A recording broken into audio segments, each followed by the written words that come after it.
right, let's hit the field. Just wanted to talk, that's all. Today is Wednesday, July 31st, and the Yankees were wrapping up a 3-game series with the dangerous Philadelphia Phillies. Nestor Cortez was on the mound, and DJ LeMahieu had a grand afternoon. My recap, your reactions coming up next. This is NYY Recaps. Welcome to Yankee Stadium, New York City. Just when they thought I was out, they pull me back in. All right. How sweep it is. How's it going, everybody? Welcome back. First off, let me apologize. We're a couple hours later than we would typically be after a game. It was a 12:30 start. I had some meetings I couldn't miss. I had to work foul territory, so I decided, you know what, let's just have it at 5:15 or so when everybody's home from work, everybody's home from school, everybody's sitting down with their lean cuisine or whatever the hell you eat for dinner, and let's knock this out. So, Aiden, how you doing, man? I don't know if we can call this a instant reaction because the game was 2 hours ago, but the Yankees sweep. They sweep. We're going streaky! Yeah, man. Wow, Yeah, winning. pretty good W. Nice to see the sweep. I mean, after, last week, it's really amazing to see where this team is at now. Yeah, I mean, the Phillies are no joke. The Phillies are probably a World Series, at least a Final Four member, and they are every year. We caught them at a time when Bryce Harper isn't really swinging the bat too good. I think that helps, so he had a tough day. But multi-hit day for Big G. He had a 120-mile-an-hour line drive single. He hit 4 balls, 110-plus today, Aiden. I think he's getting ready to go off. Yeah, I mean, we were, giving him a little bit of leash because he didn't really get a rehab assignment. So we're giving him a few games to kind of find his timing and find his stride. And it was pretty encouraging today. He looked good. Yeah. Grand slam by DJ LeMahieu, as Jared Williams points out. 6 RBIs on the day. Only his second home run of the season. He also poked one pretty good to right field. How'd his swing look? I mean, I only saw the highlights because I was kind of looking away, and I looked up and I was like, the score had, happened, so I had to go turn it around and check it out. But how'd he look? Yeah, he looked pretty good. I mean, I'll tell you, I was shocked when I saw that grand slam go. I mean, it was at first like a double because it looked like a fan maybe reached over or something, but he looked good. The swing did look a little different. It's nice to see him lift the ball more after seeing ground out after ground out. Yeah. So we had a bunt single by Juan Soto. He's got the 5th most bunt hits in baseball. We got another look at Mark Leiter. He got a couple of big outs. The splitter was good. We got a game-ending double play despite another high wire act by Clay Holmes, who put the winning run on, or the tying run on base right out of the gate. I did see the 9th inning in its completion, but Aiden, what stood out to you about today? I mean, it's just the same fight that this team has had for the past 5 games. The game was kind of back and forth. Obviously, they went ahead early, but the Phillies fought back. But that didn't stop the Yankees. They kept putting on insurance runs when they needed it, and that's what you want to see from good teams. Like I said, the team last week does not put up insurance runs like they did today. The team last week doesn't make the comeback that they did last night and that they did on Saturday. This is really, really encouraging to see. Yeah, so let's talk about Nestor Cortez. He got the start today. I thought he was solid. He went 5 1/3, gave up a couple of runs. He struck out Harper. He struck out Kyle Schwarber, I believe.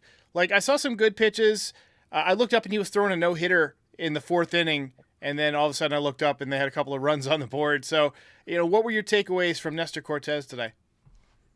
Yeah, it was weird. He did have that no-hitter in the 4th inning, but to me it almost felt like he didn't really have it today. I mean, his velo is up, but his RPMs were down, so he lost a little bit of movement, I think. But, I guess maybe I just thought, he didn't really have it because he has been kind of weak lately. He's not really striking the fear of God in anyone. He's walking a lot of guys at the worst time. Remember that Rays start, it's been a week or 2 ago now, where he was just walking the guys in the bottom of the order, and it led to a bunch of runs. Entering today, he had a 7.45 ERA in July, but he did a good job today. He gave the Yankees length after the bullpen got completely taxed last night in extra innings, and he only gave up 3 earned runs, and I think it was 5 1/3, I want to say. All right, so Nestor is Nestor. Nice job. So I guess he gets the win. He got the win today. All right. I think he does. I think he got the win. All right. So he's had kind of a disproportionate win-loss record to how he's pitched because he hasn't gotten a lot of run support, but he's also, got hammered a few times and the Yankees offense has bailed him out. So, all right, let's talk about the Yankees because I feel like there's some positives. We've won 5 straight. Despite the golden sombrero today, Judge had an outstanding road trip. He went crazy in Boston, hit a couple of more home runs. We get a day off now, and then we got a 9-game homestand. It would be nice to see him kind of go crazy at Yankee Stadium. I mentioned Stanton looked good today. 4 balls barreled up over 110 miles an hour. He had 2 hits. Austin Wells has broken out. We talked about him. I'm looking forward to he got today off, and then he's getting tomorrow off because it's an off day. So I'm looking forward to a well-rested Austin Wells taking over at Yankee Stadium. He could do some damage the way he's swinging the bat. Volpe bounced back nicely. He's off to a good start in the second half. Something I want to ask you about Volpe. Is it out of line for me to just say he needs more days off? Because it looked like the whole back end of the first half he was dragging, even though he was playing every single day. And then we get the All-Star break, and he comes out of the gate strong. So, maybe he's just worn out. He plays shortstop, which is a very tough position. He's always sliding. He's always diving. He's always hustling, taking extra bases. He's involved in, every rally. Maybe you just need to give him a day off every few weeks and keep him fresh. Yeah, I mean, that's kind of how it goes with a lot of baseball players. I mean, it was the dog days of summer, but I have noticed that, coming out of the second half, he has been swinging the bat a lot harder. I did see something somewhere about him having better bat speed, and he's pulling the ball in the air a lot more instead of, the weak contact that he was always going for, just trying to beat out ground balls or something. Yeah, so, I mean, obviously trying to do a little bit more damage. Like you said in our podcast last week, he needs to make hard contact, not just make contact. So good to see that kicking back into gear. Verdugo's been better. I think that's a nice positive going home. He's been finding the gap. You find the gap at Yankee Stadium. It's extra bases every single time. Jazz Chisholm has been terrific. I'm looking forward to the reception that Chisholm gets in his first Yankees at bat. You think he's going to get a standing ovation after this little road trip? I think he might. I think he might. I don't know. Maybe I don't know about standing ovation. I think he might, man. I think he earned it. I think we should do it. Let's hear it in the chat. Standing O, standing O, standing O. I'd love to see that. The bleacher creatures for sure are gonna love Jazz Chisholm, I think. Yeah, we got the Martian coming back possibly soon. He's back in AAA. DJ LeMahieu had his best game of the season today. Luis Heels rediscovered his slider or discovered a new grip for his slider, and that's kind of transformed him back into that ace level pitcher that he was for the first half. He had that little short period where he just stunk up the joint, and now he's back to being basically dominant again. So really good. Carlos Rodon, 2 really good starts in a row. Garrett Cole got a day off. Hopefully he comes back strong in his next start. Aiden, are we finally allowed to feel good about this team for once? I say this cautiously, but I think so. It's crazy to think about how much the vibes have changed in just a week. But like we said on the StatCast report about a week ago now, that the Yankees were getting a little bit unlucky. They were underperforming their expected stats, and this just looks like a different team out of the second half. I think, since that second game in Boston and acquiring Jazz Chisholm, it feels like a shot of adrenaline has just gone in every player's system, and everyone's pumped up to play and pumped up to make comebacks, put on, insurance runs. And what's good is that the schedule in August is pretty easy. Like there's a lot of teams in there that you enter that series and you say, you have to win this series. Like you should win this series, and you can even look to sweep that series. So, easy schedule in August. The return of Stanton is obviously huge. You have Dominguez on the horizon, Clark Schmidt, John Berti, Nick Berti, and Scott Efros. As long as the team is healthy and has a spot in October, they could make a run, I think. I want to throw something at you. Let's say John Berti comes back, gets a couple of games in, and he's back to being the guy he was before he got hurt that first time, where he's hitting line drives, he's stealing bases, he's picking it over at third. Does Jazz Chisholm become your second baseman and Gleyber Torres go to the bench? Because Gleyber had another tough day defensively today. He's going to be a free agent. There's no reason to make him happy. Fuck him. He's not playing good defense. Yeah, I mean, he is definitely a defensive liability. We can say that Glaber has been swinging the bat pretty well in the month of July and maybe even since June. But, he is that defensive liability. He hasn't been great at second base this year. But I'm not sure they'll, completely sit down Torres. But I think they want to get Berti in for a lot of reps. You want to ramp him back up and have him possibly ready for October. And, I think he's most definitely going to be, a defensive replacement guy like late in games and playoff games. Cause you don't want Glaber Torres out there in the eighth or ninth inning. Yeah. I could see that where he goes to third base, Jazz goes to second, and Glaber goes to the showers. That's kind of how I envision it. So Frederick Dean de Ruther says, glad Spencer Jones is not traded, needs to start hitting better. Might as well talk a little bit about Spencer Jones. He is still a Yankee. Obviously, he's one of those guys that was rumored in a bunch of trades this trade deadline. But, tomorrow's August. And as a top prospect, you would figure that he would be knocking on the door of the major leagues by now, especially if the Yankees were penciling him in to possibly open the season with the big club next year.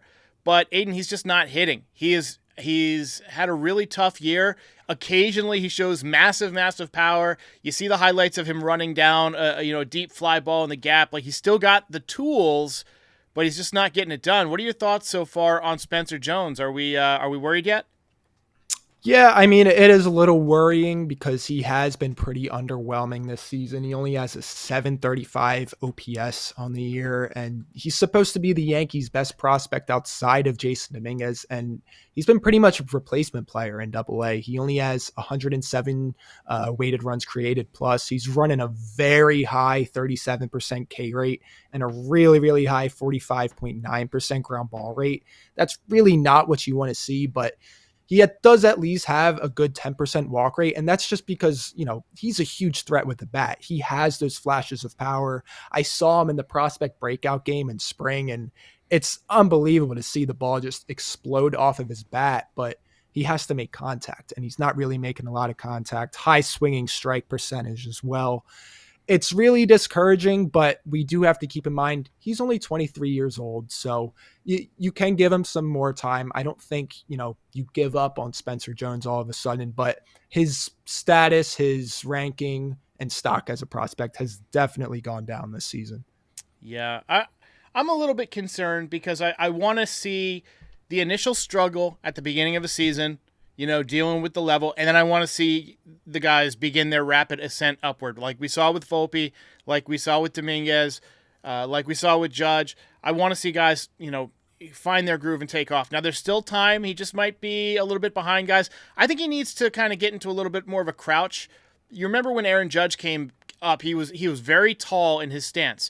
Those tall guys, when you create a bigger strike zone, you create more area, like literal area for the pitcher to get you out, right? You create a bigger strike zone by getting into a little bit more of like, a crouch or whatever, bending the knees a little bit, maybe you can give yourself some better pitches to hit. So, I'd like to see him turn it on over the next couple of weeks, but at least we got the Martian back in AAA. So let's get to the recap. Let's talk about today's sweep. Get it going. Really good signs early today from Giancarlo. We talked about how we want to see more stability in his base. We want to see more balance.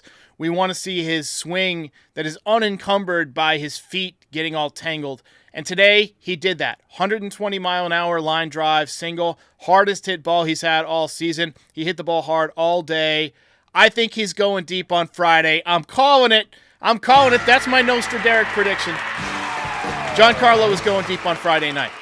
DJ LeMahieu with the most anticlimactic grand slam ever. Ruled a double initially. Overturned on review. Let's take a look. Gone, a grand slam. Gone, a grand slam. The power is back. A grand slam. Grand slam. He's gone. Breaking ball, 83 miles an hour. And just snuck it over the fence. Home run number 2 on the season. Nestor was perfect through 3, began the 4th with a walk and a double. Both runners came around to score. That cut the lead to 4-2. Narvaez had a really nice piece of hitting to lead off the top of the 5th inning. Did you dig his right field single? I love that swing.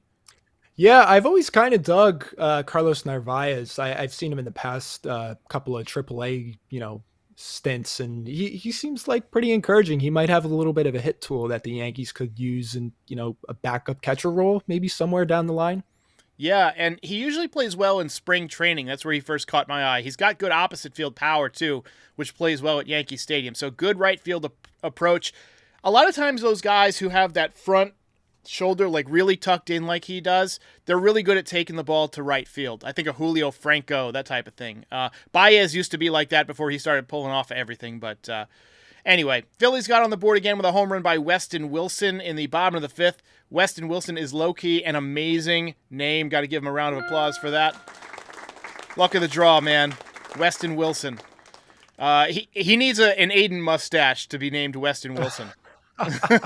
That's like your Southern Saloon cowboy name or something. Right, yeah. Weston Wilson here to track down the fastest gun in the West. There you go. DJ got 2 runs back with a big booming opposite field double in the top of the sixth. 6 RBIs on the day for Mr. LeMahieu. Just a really nice bounce back day for DJ. Nestor was done after 5 1/3 innings. Final line, 3 hits, 3 runs, all of them earned, 2 walks, 6 strikeouts.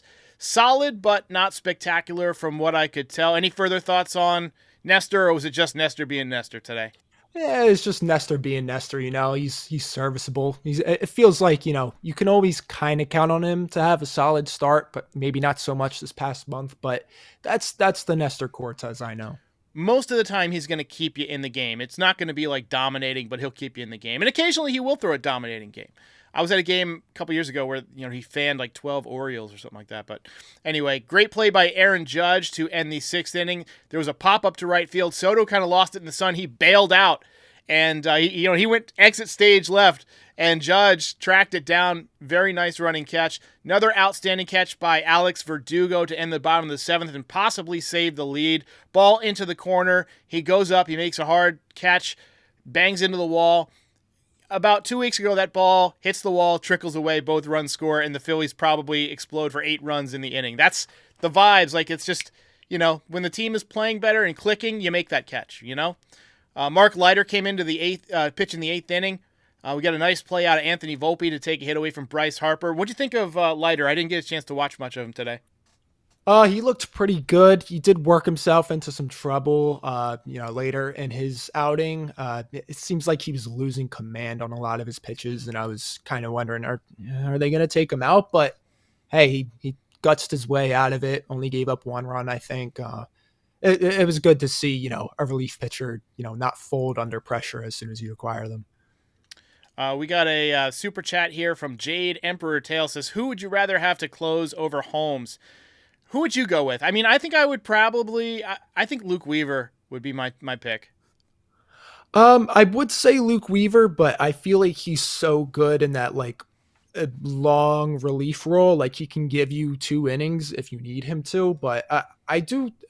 Mark Leiter, I think he has the stuff to be a closer. But, yeah, it's really hard to tell, who would really take over Clay Holmes' role. It did seem like he has the energy. I saw him pitch out of that big jam and get all fired up. Like, that's the type of stuff I want to see from the closer. Gleyber Torres blew a very makeable play in the bottom of the 8th. That allowed the 5th run to score for the Phillies, caused Mark Leiter to have to throw more pitches. I tweeted that Gleyber Torres has to make that play, and the funniest response I got was that was an evergreen tweet, which means that basically it's good every day of the week, but and all year round. But good splitter there to end the inning. You got that right yesterday about his splitter being nasty. Clay Holmes managed to get a double play to slam a door, and the Yankees hang on to win their 5th in a row. Ball game over. Yankees win. Yankees win.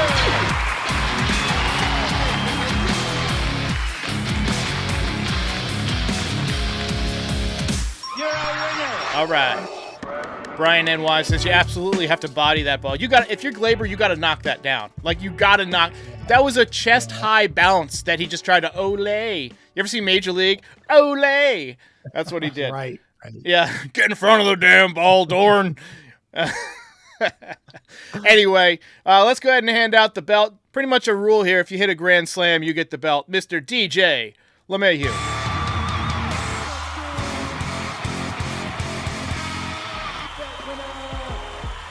And that's 5 straight as the Yankees sweep one of the best teams in baseball. And I'm feeling good headed into the homestand. It's going to be nice to have 9 games in a row at Yankee Stadium, the normal times that we're used to. None of this 6:40 crap, none of this, 8:10 crap. We're getting 7:07 first pitch for a while. We're getting 1:07 on the weekends. It's time. Back in pinstripes, and I can't wait to see Jazz. I think he's going to get a standing O. I'm standing by that. That's my second Nostraderic prediction, standing O, and you guys can help make it happen. Any final thoughts on today's game? Yeah, I mean, that's just an excellent way to finish your road trip. Fifth win in a row. Seriously, awesome stuff. Hopefully this homestand doesn't go like the last one in the Subway Series, but, Toronto, Los Angeles Angels, and then the Rangers, those are all very winnable series. So I'm feeling pretty good heading into that 9-game homestand. All right, Aiden, we're going to put you on hold for just a second while we check out the belt leaderboard. So we've got Juan Soto. I actually had to update this because I forgot to add one for Soto, but 12 belts on the year.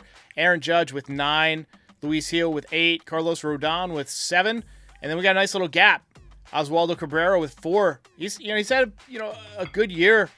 3 from Rizzo, who hasn't played in a while. Trent Grisham with 3. Volpe with 2. I thought Volpe would have more because he was so good earlier this year.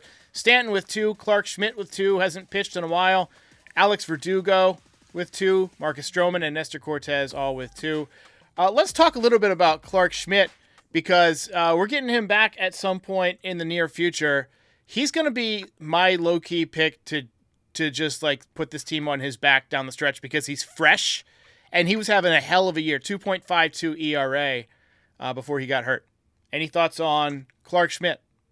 Yeah, I mean, Clark Schmidt was a huge part of this rotation before he went down. It really stung when they got that news, and he really started to step into his own this year. He was always kind of that, okay, back of your rotation pitcher or maybe like a long relief guy in the bullpen. But this year he looks like a legitimate third starter, fourth starter, someone you could put in a playoff game. So I'm really excited for him to come back. And I agree. I think once he comes back, he could put the rest of that rotation on his back and be a huge part in the pennant chase.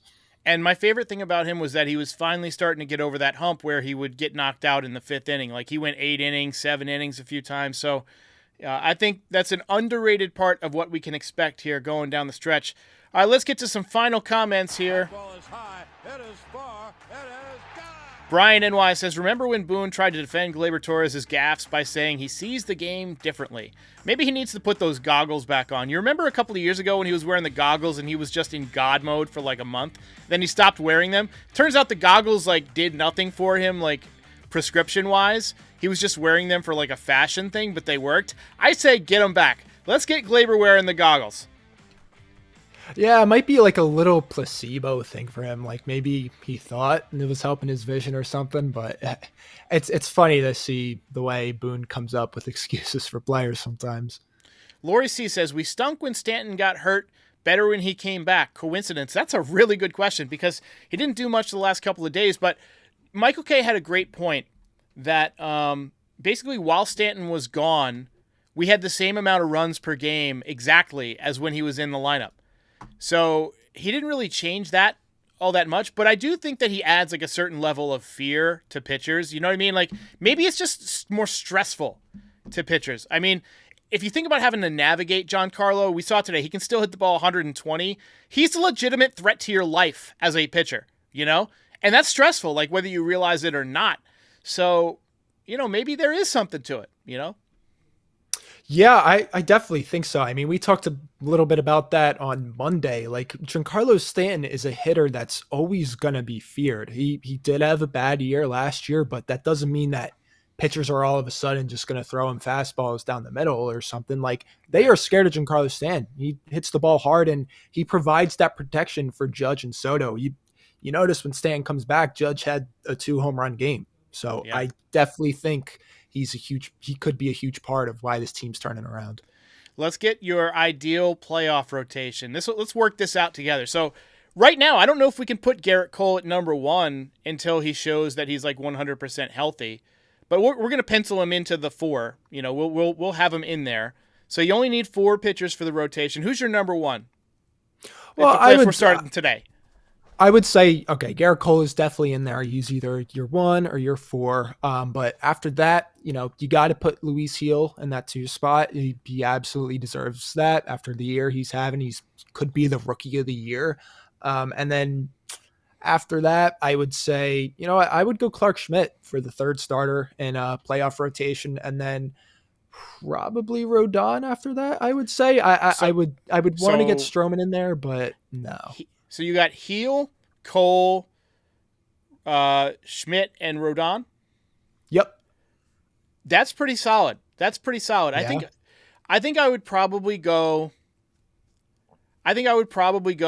Cole still number 1, because I still think that the first game of the series is like, if you lose it, you can still come back and win, right? And if he's on, he's going to win it for you, right? But if he's off, it's like, all right, well, we can still come back. I'm going Gil 2, I'm going Schmidt 3, I'm going Rodon 4. And then Stroman as a like middle, like let's say Cole gets knocked out early, or somebody gets knocked out early. I want him coming in like the second, like be prepared to come in and pitch in the 2nd inning and pitch 4 or 5 innings. And then I think Nestor goes to the bullpen as like a long relief, like you're down 10 runs, that kind of guy. Lefty specialist. Yeah, you got 3 lefties in a row. Yeah, that type of thing. Because we did lose Caleb Ferguson, so. But, all right, ladies and gentlemen, thanks for watching. Yankees finish off the sweep. Call into the voicemail show, 718-899-1068. We'll do a voicemail show in the morning, and then I'm taking the rest of the day off, just like the Yankees took all of July off until these last few days. And then we'll be back Friday night. Aiden, thank you very much, and we will see you next time. Ball game over.